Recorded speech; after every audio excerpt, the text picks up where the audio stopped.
Bismillahirrahmanirrahim. I am Abdul Raqeeb from Chennai, south of India. I am the General Secretary of Indian Center for Islamic Finance, New Delhi, which is this organization is striving to introduce interest-free Islamic finance and banking in our great country, India, as well as we are trying to educate and create an awareness among the people, the importance of zakat, importance of takaful, importance of Islamic microfinance, and all those type of things that can empower our community in economics and financial sphere. So the I've been asked to by the IFAM, Islamic Forum for Australian Muslims, regarding the transformative role of the zakat in the community.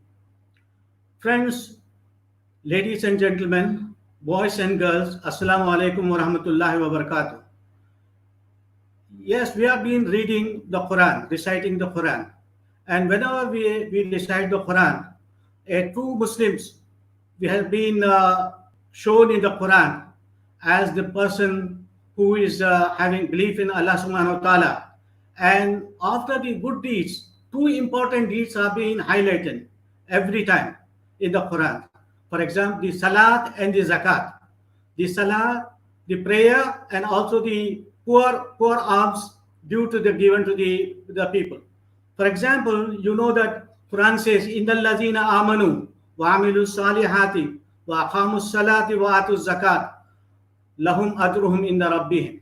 So both salat and the zakat has been talked to, because the salat connects man to the Almighty Allah, the Creator, and the zakat connects him to the creatures, the human beings. So both huququllah and huququl ibad is imbibed in this salat and the zakat.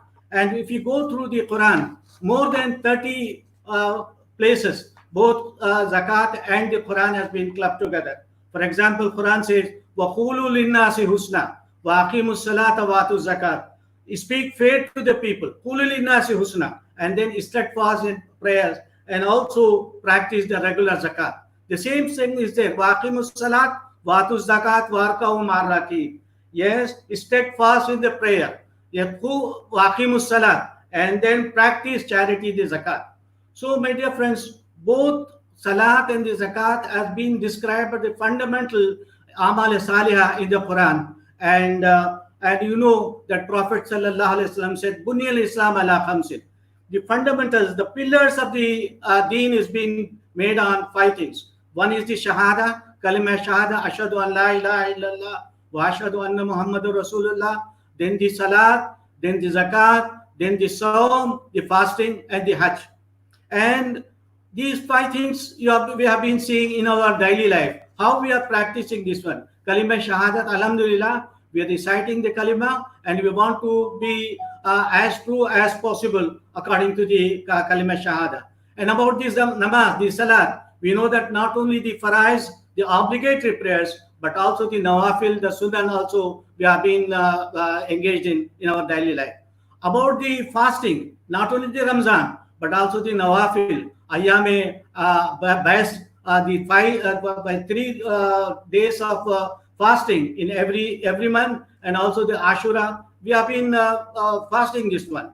About the Hajj, alhamdulillah, people are going to a large number of the Hajj, but unfortunately that pillar, the zakat, is not found so common in our society, and people don't know. Most of the people don't know what zakat is, how to calculate the zakat, and the importance of the zakat, whom to be given.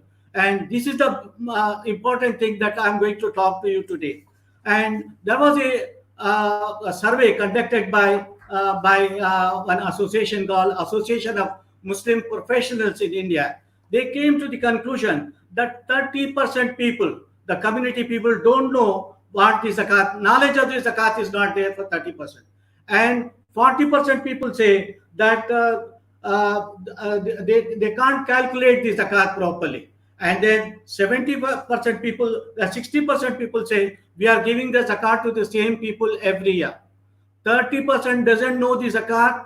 what is the zakat is, 40% doesn't know how to calculate, and then 60% say that they continue to go give the zakat to the same people. So if this is the situation of the zakat, how can we have the transformative role of the zakat in our community? My dear friends and brothers and sisters, the most important ayat of the Quran which describes whom to give the zakat is very important. It is the ayat number 60 of the Surah Tawbah, which says, إِنَّمَا الصَّدَقَاتُ لِلْفُقَرَاءِ وَالْمَسَاكِينِ وَالْعَامِلِينَ عَلَيْهَا وَالْمُؤَلَّفَةِ قُلُوبُهُمْ وَفِي الرِّقَابِ وَالْغَارِمِينَ وَفِي سَبِيلِ اللَّهِ وَابْنِ السَّبِيلِ فَرِيضَةً مِّنَ اللَّهِ وَاللَّهُ عَلِيمٌ حَكِيمٌ. This is one of the fundamental ayat which describes whom to give sadaqah should be given, the zakat should be given. I request all the participants in this talk to remember, to memorize this ayat, and then go back home and also see the translation as well as the tafsir of any tafsir, and then look into it, whom the zakat should be given. This has been ordained by Allah subhanahu wa ta'ala. It says zakat is meant for the poor people and the needy, and then those who are administrating the zakat, and then it should be to those whose hearts has to be reconciled, and to free the people, the slaves, from the bondage, and also to those who are burdened with the debt, and also for the expenditure in the way of Allah fi sabilillah and the wayfarer.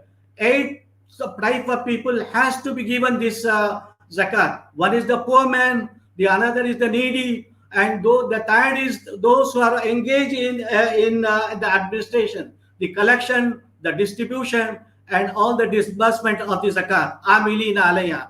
And then those who have been to reconcile, the new Muslims, or who have been revert back to the Muslims, or to do away the misunderstanding, the misconception about the Islamic Muslims, and also those who have been enslaved, whose human rights have been denied, and then gharimin, who has been burdened with the debt, and also those are the travelers who need money at the time, and also fi sabilillah. These are the fundamental 8 parts, that 8 type of people whom the zakat has to be given. And in the Quran, Allah subhanahu wa ta'ala says to Prophet Muhammad sallallahu alaihi wasallam, "Khuz min afwalihim sadaqah."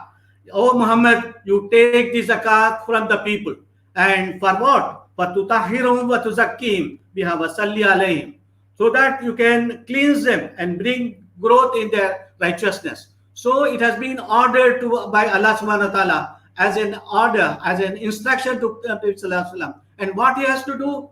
Nabi sallallahu alaihi wasallam said to Muaz ibn Jabal, when he sent him to collect the zakat, he said, "Tu khizu min aghniyahim wa turaddu ila fuqarahim." You take the zakat from the rich people and then transfer to the poor people of the society. Then so my dear friends, we have to know how the institution of zakat was functioning during the Prophet sallallahu alaihi wasallam's time.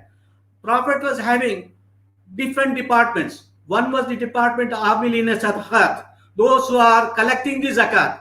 Then the katibina sadaqat, who were taking the account of the sadaqat. That was the qarisin, those who were estimating and then assessing how much zakat is there in the farmhouse, in the date gardens. And then the fourth was the amile huma, go to the animal department and where the animals are kept, and then assess how much zakat is there. So 4 departments were there. Now we will see what are the type of person Prophet sallallahu alaihi wasallam appointed as the amilin zakat. You know that whom he has appointed: Hazrat Umar, Hazrat Abu Bakr bin Jarrah, and Amr bin As, and then Abdul Rahman bin Auf. Who are these people? Hazrat Umar, he became the Khalifa. Hazrat Abdul Rahman bin Auf, he was one of the multi-billionaire businessmen. Hazrat Abu Bakr bin Jarrah, he was the commander-in-chief. Amr bin As, he became the governor of the Egypt. Such were the people, trustworthy people. These were the well-known for the trust, for reliability, for the excellent communication, and they know the psychological and the properties of the tribes to whom they have been sent. And then what was he instructed them? He gave instruction what to be done and what not to be done when they go to collect the zakat. He used to say, don't go to those places where you have to collect the zakat, and then you should should not take out the best product for the zakat then. And when you take the zakat, they pray for their bless them, and also see that Allah should make them better and happy for giving the zakat. And also the same type of things was given to the people, the tribes people. When they come, the collectors come, you should treat them well, and then you should behave them well. And about the katibin sadqat, don't you know for the accountants, so Allah, the Prophet sallallahu alaihi wasallam appointed Zubair bin Awam, another great Sahabi, who was one of the Ashra Mubashira, and he was a great businessman.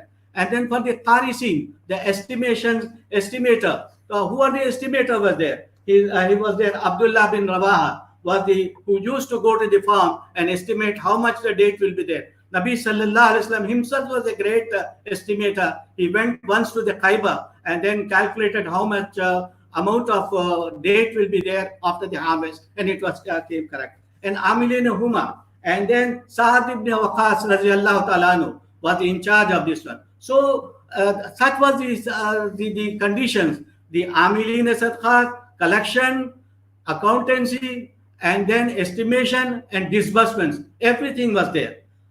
These are the very, very systematic thing Prophet sallallahu alaihi wasallam was doing during the zakat. And then what happened after the Nabi sallallahu alaihi wasallam? You know that what happened to post Nabi sallallahu alaihi wasallam during the Abu Bakr's time, Khalifa Abu Bakr's time. Some tribes doesn't want to give the zakat. A few. Then what he did? He said he waged war against them, and he said that even those people who were used to give a small piece of rope or a small sheep, a baby sheep, if they don't want to give in the zakat, I am going to wage war. Some of the companions of the Prophet, particularly that Umar was telling, "Oh Abu Bakr, how can you wage war?" They were reciting the kalima. They are performing the namaz, the salat. Hazrat Abu Bakr said, anybody who differentiates between the zakat and the salat, I am going to wage war against them. And then he waged war and then made them give the zakat. One of the great Islamic scholar of contemporary today, Sheikh Kharzavi, Yusuf al-Kharzavi, writes in his Fiqh al-Zakat, which is an encyclopedia of the zakat calculation and the whole system of the zakat. According to Hazrat Alimiya, it is an encyclopedia of the zakat. He says, for the first time in the history of mankind, Hazrat Abu Bakr waged war with the rich people in the society for the poor and the needy for the zakat. And such was the great thing. Then what happened? Hazrat Umar's time, what happened? That we have to see. When Hazrat Umar sent Muaz ibn Jabal to Yemen, he came out in the first year. 1/3 of the zakat he brought back. That there is nobody to take the zakat, 1/3 I'm getting back to the Medina. Then Hazrat Umar asked him, don't you find anybody to take the zakat? He said, no, this is the thing that I have to. The next year he brought half of it. The third year he brought the whole zakat, because in the Yemen there was nobody to take the zakat. So such was the society that Hazrat Umar and the Khulafai Rashidin, Islamic society, when the people were there to give the zakat and there was nobody to take the zakat in the Muslim society. Then what happened? A miracle happened in Hazrat Umar bin Abdul Aziz time. And you know who was Umar bin Abdul Aziz? He was a very pious, trustworthy Khalifa. And during his time, when he talked to the man who was sent to Egypt, he brought all the zakat back, and he said,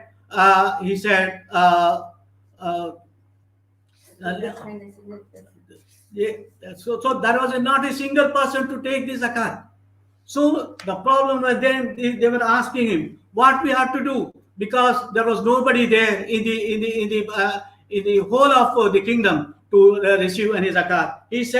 Umar said, buy the slaves and set them free, and then build rest houses and the highways and help young men and women to get married.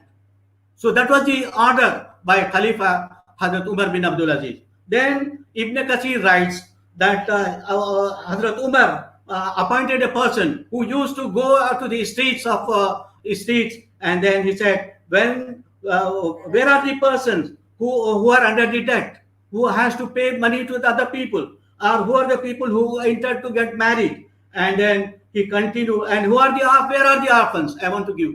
And there was no takers. Such was the sharing and caring society. There was nobody to take the zakat. So, friends and my dear brothers and sisters, that was a society that Islam wanted to create. That was a transformation that zakat has created in the society. Both the salah and the zakat created a society where people were pious, people were very considerate to the have-nots and all this. Then what happened? Then up to the 77th century, the zakat administration was going on. But when the Tatars came and then attacked the Abbasid Caliphate, and the Baghdad was captured, there was nowhere to keep the treasury. So the ulama said, now the collective system of the zakat is being disbanded, and then everybody can give the individual thing. And from then on, the corporate and the collective system of zakat was dismantled in the Muslim society. And today, what is happening? Today, what we have to do in Muslim countries, yes, there is a person who can. There is a department. The government is in charge of the zakat, but where the Muslims are in a minority, what we have to do? So scholars, even in the classical scholars, Ibn Abidin and all, they said, when we have to create a governing system, and then we have to appoint a wali, and then who can collect the zakat and distribute it according to the system of Islam. The great alim Maulana Sadruddin Islahi in India says, as Muslim communities join hand to build their mosques, gather in them and pick a man to lead their prayers, they should in the same way arrange for the collection and disbursements of their zakat for this purpose. This agent should be entrusted with the task of collection and distribution of the zakat in villages and towns. And in the absence of state agency, such an institution will ensure the fulfillment of the objectives of the Sharia, objectives of the zakat to the maximum possible extent. And then he went on to say, and then he said, if this arrangement is not made, the entire Muslim community of this locality will be at fault. So it is incumbent on the Muslim community that each and every area where there, whether they are in a majority or a minority country, they have to make a mechanism for the collection and the distribution of the zakat. There should be a department. As there is a department to run the mosque, they should have the department for the collection of the collection and disbursements of the zakat. But today, what we are seeing in most of these countries, the Muslim minority countries, it is in a very elementary thing. People are thinking that if you give a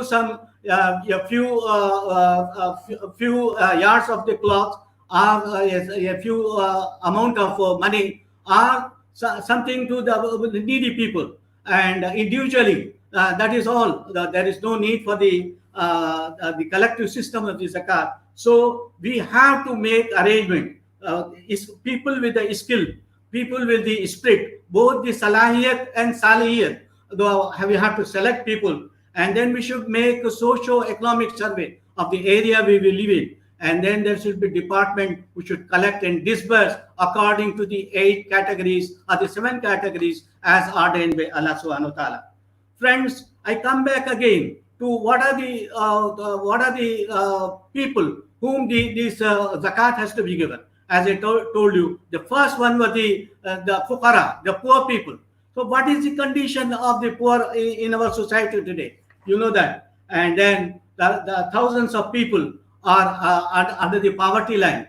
And the Human Development Index, as you know, of the Muslims is very low. So we have to cater to the poor and the needy people. As you know that Prophet ﷺ used to pray, Allahumma inni a'udhu bika min al-faqri wal kufr.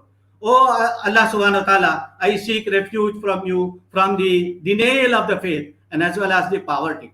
One of the companions of the Prophet asked, Wayadilan ya Rasulullah, or Prophet of Allah, is the kufr and the faqr, the poverty and the denial of faith, going out of the faith is the same.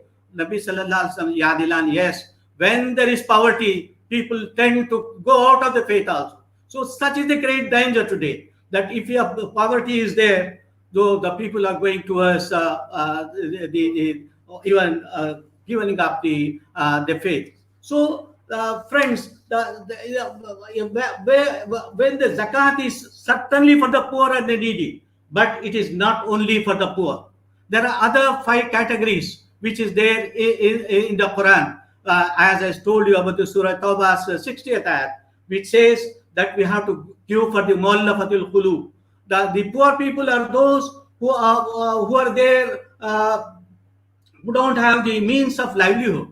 And then the masakin are those who are unable to meet the basic needs. And these are the first category of the people whom we have to cater among the zakat. But apart from that, we should take care of the mu'allafatul qulub, which the Quran says, so bringing the heart together and then having the public relationship, so that the Muslims and the image of the Muslims, the faith and the faithful are being protected, and that is the mu'allafatul qulub. And then another thing is enslavement, the relieving of the from the bondage of the slaves.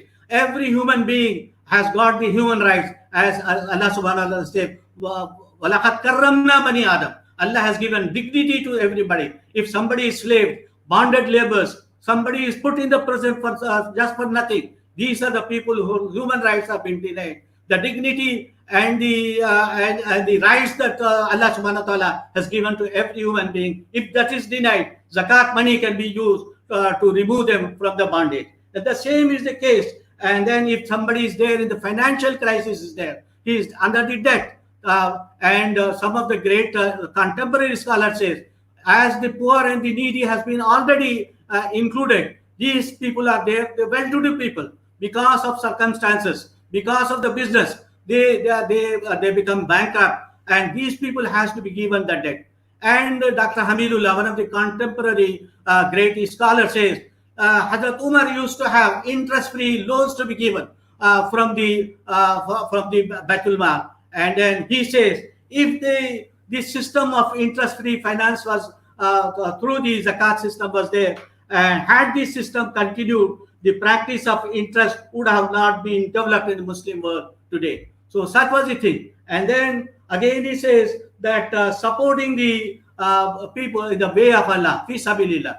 Most of those people who are struggling in the way of Allah, and there are so many things in the way of Allah, and those who are defending the faith or the faithful, everybody. And also Ibn Sabi, those are the travelers. For some people who are there, who will be rich, the travels are there, business will be there, because in the transit period they lost the money, they lost their the communities. So these people has to be helped. And so, my dear friends, that's why we know that the zakat is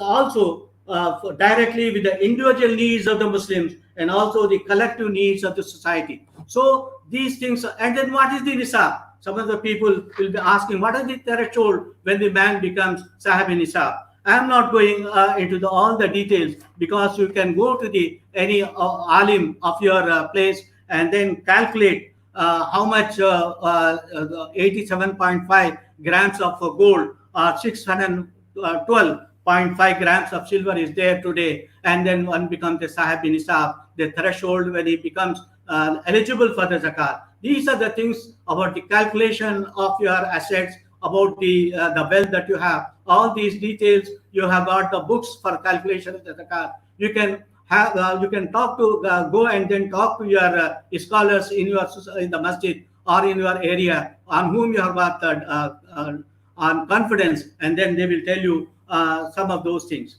Friends, I just want to share some of these things that have been happening throughout the world, that will give you how this transformation is taking place throughout the world.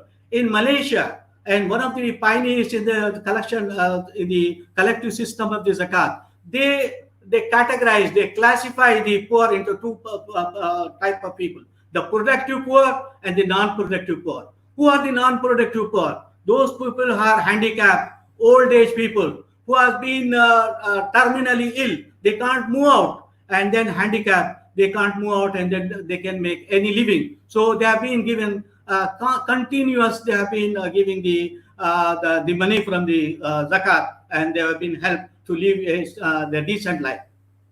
But in our society, in the poor, there are certain people, productive poor. If there is a student, if you give them a scholarship, he will become a great technical engineer. If there is a farmer, if he's given some tractor, he can plow his farm. If there is somebody, artisans are there, if he is given some skill is being training is given, he became an artisan. And there is a trader, a businessman, he's not having the capital. If he's giving the capital, he becomes a good business people. Thereby, these productive poor, and now they are taking the zakat. After a few years, 1 or 2 years, they become the zakat givers. So these products, so it is a rehabilitation that is taking place because of the zakat. And that is a system there in today's world, where those who are creating, those who are the seekers of the zakat and turned into the givers of the zakat. So that is the change, transformation that is being taking place even today in some of the countries of the world, and this has to be evaluated. I just want to tell you another one thing that has happened today.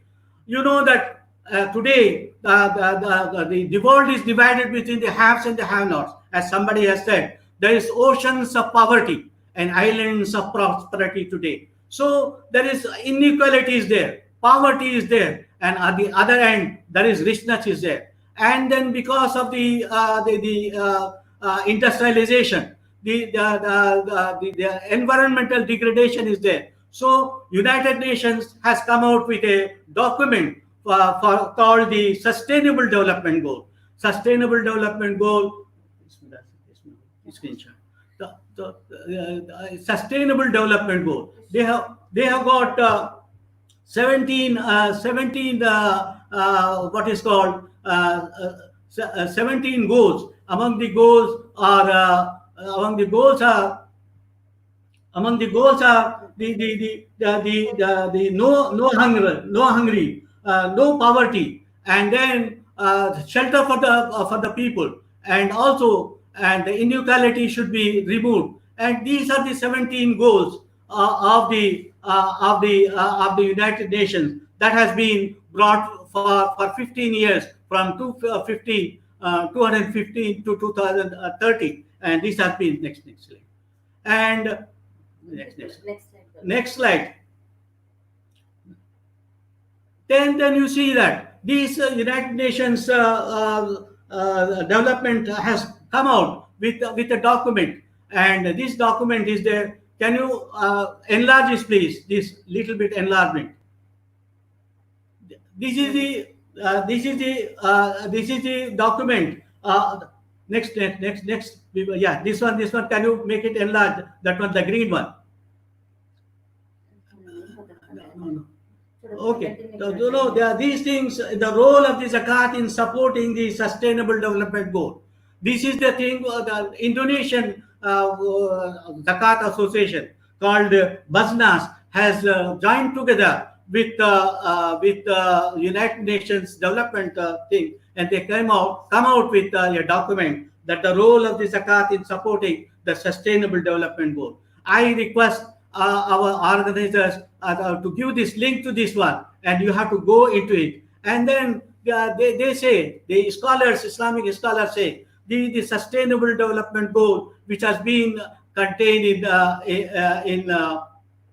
the United Nations Sustainable Development Goal, is very near to the Maqasid al-Sharia, which says, the Maqasid al-Sharia says that the poverty has to be eliminated, the planet has to be protected, and the prosperity, peace and prosperity should come to all the people of the world. And this is the Maqasid al-Sharia, which has been there in the Islamic Sharia, which says that the protection of the faith, iman, like the nafs, and also the progeny, the nasal, the intellect, akal, and the wealth, mal, has to be protected for all the people of the humanity. And these have been contained in the United Nations development goals. So, my dear friend, another one important thing that zakat is going to give is the entrepreneurship.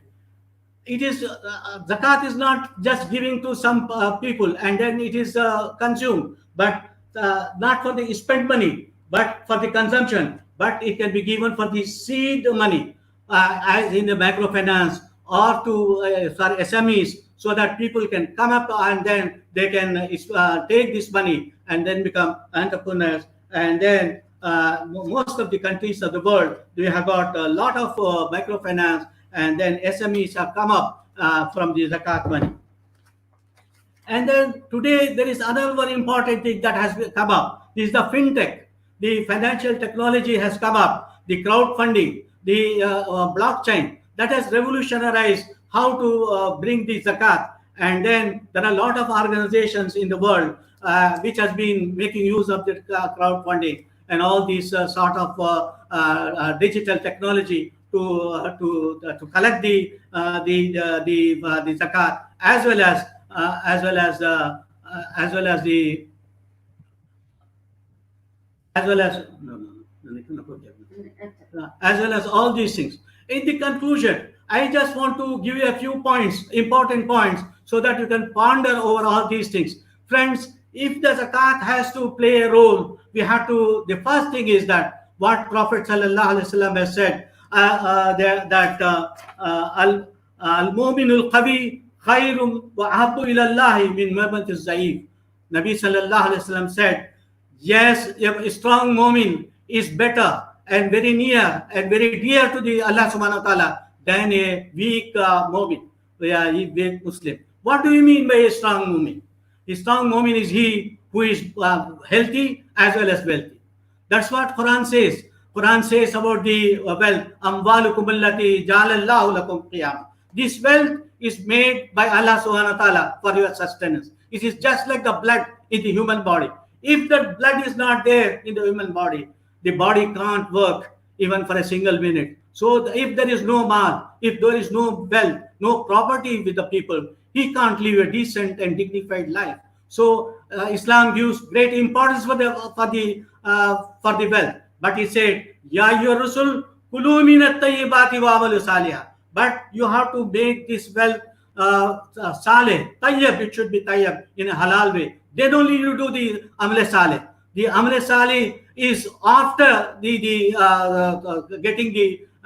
this what is called the rizq halal. So that's what we see in our society. Quran says, and so and also Prophet Muhammad sallallahu alaihi wasallam says that tisata asharu mina rizq mina fit tijara. The risk, nine out of the 10 parts, 9 parts of the risk is from the business. How many people are doing business? Prophet sallallahu alaihi wasallam himself was a businessman. Hazrat Khatija was a businesswoman. And then historians say about 50% of the trade that the Quraysh was doing, Meccan people are doing, Hazrat Khatija was doing this business. And also you should know that there was a market of Medina when Prophet sallallahu alaihi wasallam came from Makkah to Medina. The Muhajirs were great business people like Hazrat Abdul Rahman bin Auf, but the whole Medina market was monopolized by the Jewish. So Nabi sallallahu alaihi wasallam created a market of Medina, and he said, "Al janibu ila suqina kal mujahid fi sabilillah." Those who do the bring and then purchase and sale in the Medina market are just like mujahid fi sabilillah. So my dear friends, and then if you read the Quran, Quran says, "Laisa alaykum junahun an tabtaghu fadlan min rabbikum." Even during the Hajj season, when you're doing a lifetime this one worship of the devotion, ibadah of Allah subhanahu wa ta'ala, Quran says you can do business even in the Hajj. So that is the importance of the business, to make strong our society. So we should go to the business and entrepreneurship. So my dear friend, and then in the market of Medina, who are the people? not only the women, not only the men, but women also were there in the Medina market. Historians say Hazrat Asma bint Mahariba, Khawla bint Suhaib, Malika ibn Sa'id, Qila and Nimaria. It is there in Ibn Majah's Kitab al-Tijara. All these details are there. So my request to our women who are there in the audience there, you become Hazrat Khatija. You become those businesswomen who were there in the market of Medina. Even among the inspectors, there were both men and the women. Hazrat Shafa bin Abdullah, he was the inspectors of the Medina market during Prophet ﷺ's time. Even Hazrat Umar's time, she was the inspecting the Medina market. So I think that we have to go into the business in a big way. And then Nabi sallallahu alaihi wasallam said, "Man sana milkum shayan falyusinu." When you make a product, make it the best one. Add value to that, not the ordinary one. You should have research. You should create something, and then you should make the best products. And so he also said, "In Allah katabal ihsan ala kulli shay." Excellence is there. Allah has made first for excellence in everything that you do. So Muslim businessmen, both men and women, should be there in the business according to the Sharia. They should make use of the halal and tayyib ways of doing business as our great people. And you know that during the time of the Prophet himself, the Muslim traders came to Kerala, came to Malaysia, even went up to the China. And so we have to look that we have to create wealth if we want to be a great zakat givers. You know that among the Ashray Mubashira, 10 Sahabas whom Nabi Sallallahu Alaihi Wasallam said they are going to the Jannah. Among the 10 Sahabas, 4 were the great millionaires. Hazrat Usman, Hazrat Abdul Rahman bin Auf, Hazrat Talha bin Ubaidullah, Hazrat Zubair bin Awam. I request you, the audience, to go and look into how they were the great Mujahid fi Sabilillah, as well as the great traders, and then they were a role model as a business people throughout the world, my dear friend. And also Hazrat Imam Abu Hanifa, how was a great businessman of the day, how he was carrying the banking system, how he was a manufacturer, and all these things we have to read, and then we have to become a stronger Muslim in order to give zakat, and then the transformational role of the zakat will come only we become strong and wealthy Muslim and Muslimah, then only the zakat can come.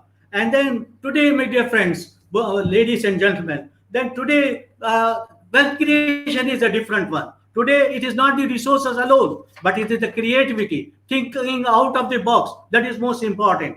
And also technical innovation, skill development, entrepreneurship. That is the most important thing that is there for creating wealth today. Something new, out of the box. And then we have to make excellence. And then technological innovation should be there. Entrepreneurship, taking the risk, and then see that new things are developed. And so this is the important thing. The second thing is financial literacy. Yes, we make money, but how to use this money, that is most important. Earn, save, and invest.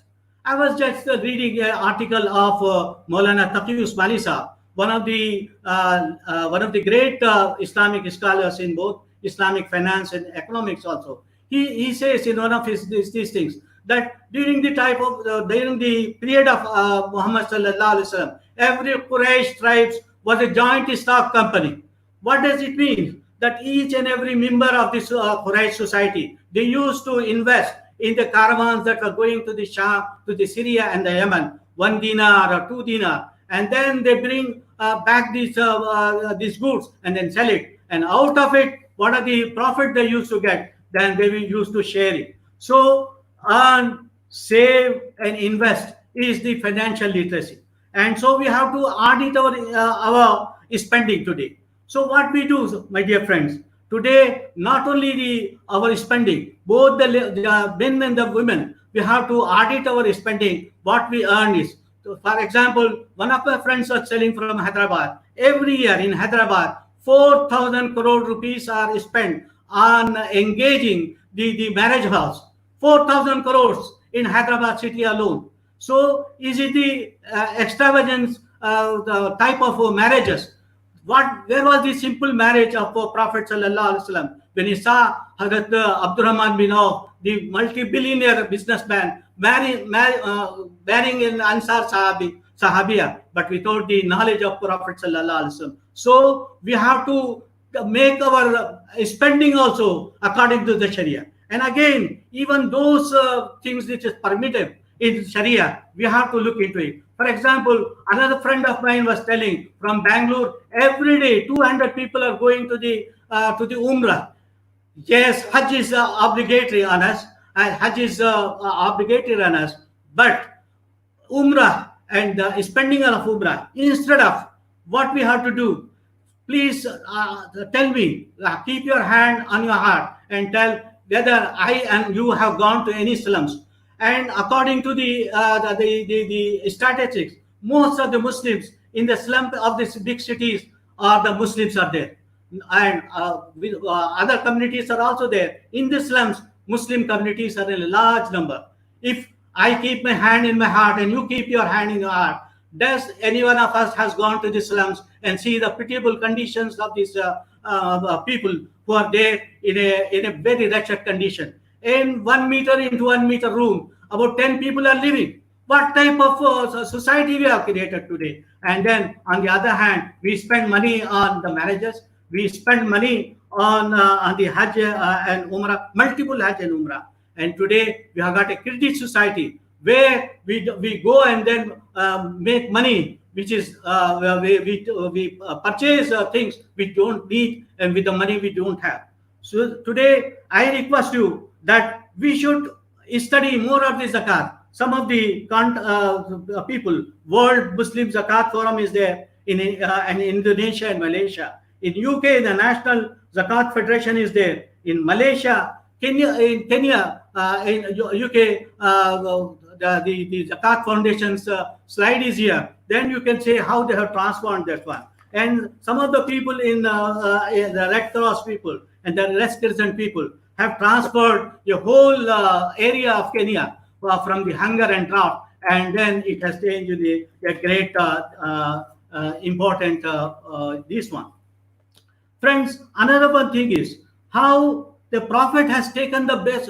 And today, this is the Kenyan, the photo that has come on the screen. It is in a Kenyan province where the Red Cross of Kenya and Malaysian and people have given $1 million, and then it created $20 million for a poor province of Kenya. So another one important thing that I want to emphasize is, if we want to have a transformational role for the zakat, we have to see that the people who are the hand of the affairs for the collection of the zakat, the distribution of the zakat, should be the people of having trust, integrity, both the spirit and the salahiyat and the salihiyat, both the professionalism and the spirit, ikhlas, we have to be there. And for example, Hamidullah has written one small place that Hazrat Umar saw that in Greek there was a man who is well versed in financial and auditing and accounting. He asked the governor of Syria, send that man so that our Baitul Mal is structured properly. So, my dear friends, we have to make use of the best talented. In our area, we have to take out who are the best people who can command respect, who are the people who have got trustworthiness. Unless the people who are managing the zakat institution are trustworthy, competent, technology is made use of, and then innovation is created as productive power and non-productive power is there. So we have to bring all these new things in our society. Then only we can have a great change in our society, my dear friend. So I am just going to tell you one more last thing.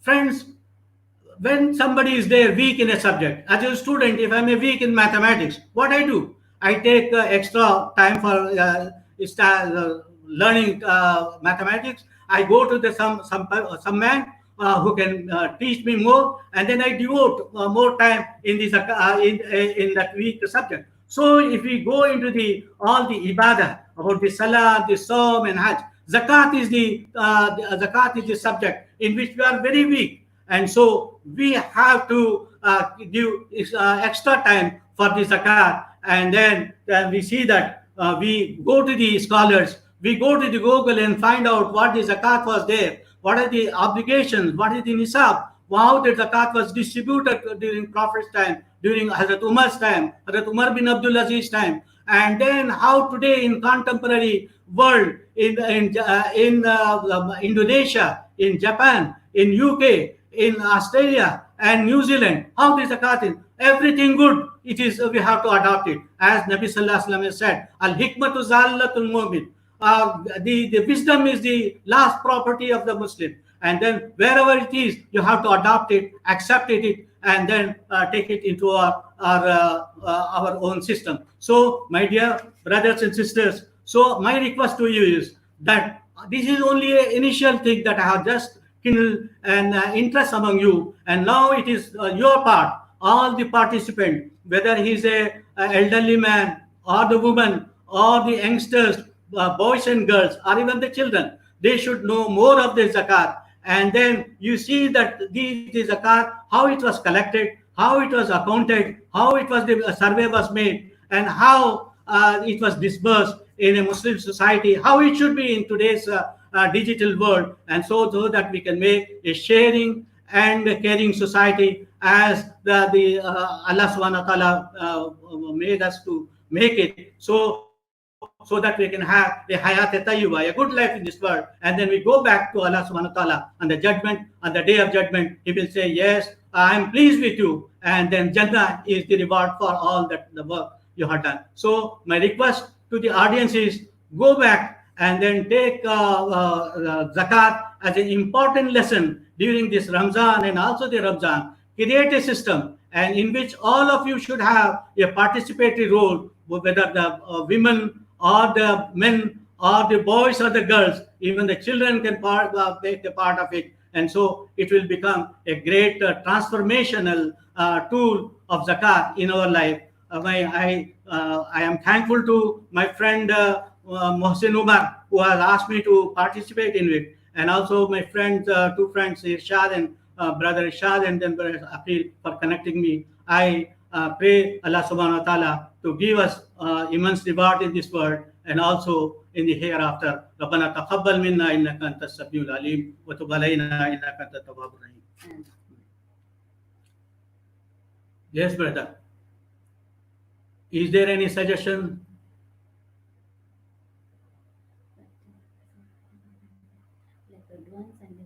And one of my friend has asked the Tawqir Ahmad has asked the tax, deferred tax and the zakat. I will request him to, tax is different and zakat is different, but please go and then talk to any alim of repute in your area and also a tax consultant. Both of them should sit together and see the difference between the tax and the zakat and then come to a conclusion. I am not an expert in taxation and all the zakat. And so you have those alim on whom you have got the confidence and the financial expert or the account expert, both sides sit together and come to a conclusion in your own area. That's my humble submission.